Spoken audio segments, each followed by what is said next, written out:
Gulma merupakan salah satu faktor biotik yang menyebabkan kehilangan hasil panen padi karena gulma bersaing dalam pengambilan unsur hara, air, dan cahaya. Gulma juga mengganggu saluran irigasi, mengotori kualitas hasil panen, meningkatkan ongkos produksi, dan mengganggu kelancaran pekerjaan. Assalamualaikum warahmatullahi wabarakatuh. Jumpa kembali dengan saya, Bambang Wijayanto. Sahabat pertanian Indonesia, seperti kita ketahui bahwa gulma merupakan tanaman pengganggu yang dapat menurunkan produksi tanaman yang kita budidayakan. Kehadiran gulma pada masa-masa kritis tanaman dapat menurunkan produksi 60 hingga 70%. Dalam budidaya tanaman padi, banyak ditemukan jenis-jenis gulma baru yang dahulu tidak menjadi masalah, namun sekarang menjadi masalah yang cukup serius. Hal ini diakibatkan terjadinya suksesi gulma akibat penggunaan herbisida tertentu secara terus-menerus. Mengingat bahwa tidak semua herbisida memiliki kemampuan yang sama dalam mengendalikan gulma-gulma jenis tertentu, maka kita perlu memiliki pemahaman yang baik akan produk-produk mana yang cocok sesuai dengan target gulma sasaran yang akan kita kendalikan. Butyl sialofos merupakan kelompok senyawa aril oksifenoksipropionat dengan rumus kimia C20H20FNO4. Senyawa ini bekerja dengan cara menghambat sintesa asam lemak pada gulma sasaran.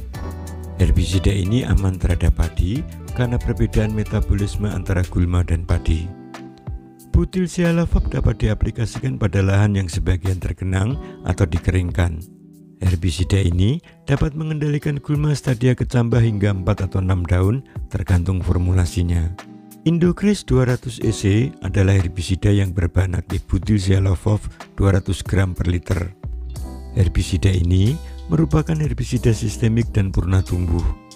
Berbentuk pekatan yang dapat diemulsikan, herbisida ini mampu mengendalikan gulma berdaun sempit, daun lebar, dan teki. Menurut klasifikasi HRAC, maka Indocris termasuk dalam kelompok kelas A1. Indocris 200 EC adalah herbisida sistemik. Karenanya, segera setelah disemprotkan, fluasipa butyl akan diserap oleh daun dan ditranslokasikan ke jaringan meristem dalam waktu 24 jam. Pertumbuhan gulma segera terhenti karena terhambatnya proses asetil-CoA karboksilase dan daun menjadi nekrotik. Gulma akan mengalami kematian dalam waktu 2 hingga 3 minggu tergantung cuaca dan ukuran gulmanya. Berikut adalah beberapa jenis gulma yang biasa ditemukan dalam budidaya tanaman padi yang bisa dikendalikan dengan Indocris 200 EC, termasuk diantaranya 2 gulma bandel yaitu Leptocloa dan Echinocloa. Dalam budidaya padi, maka waktu antara tanam hingga 35 hari setelah tanam merupakan saat yang kritis di mana kehadiran gulma dapat menurunkan hasil secara nyata. Karena itu, semprotkan herbisida Indocris 200 EC dengan dosis 600 ml per hektar pada waktu tanaman berumur 7 hingga 21 hari.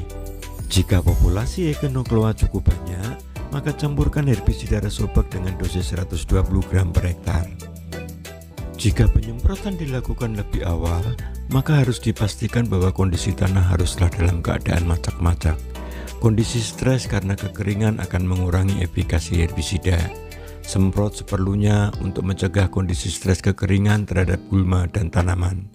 Sebaliknya, jika penyemprotan terlambat, maka pastikan 30% bagian dari gulma harus berada di atas permukaan air. Lakukan penyemprotan antara 7 hingga 14 hari setelah penggenangan dan perlu dipertimbangkan penyemprotan ulang untuk mengendalikan gulma yang belum mati. Ini hasil di sawah saya aplikasi dengan herbisida Indocris sama Rasutak. Apa itu rumput nggak kelihatan, ini bagus ini hasilnya, mantap. Dari uraian di depan dapat disimpulkan bahwa herbisida Indocris 200 EC merupakan salah satu pilihan terbaik dalam rangka pengendalian gulma pada budidaya tanaman padi, baik itu padi pindah lapang maupun padi tanam benih langsung. Semoga apa yang saya sampaikan bermanfaat. Sampai jumpa pada kesempatan berikutnya. Wassalamualaikum warahmatullahi wabarakatuh.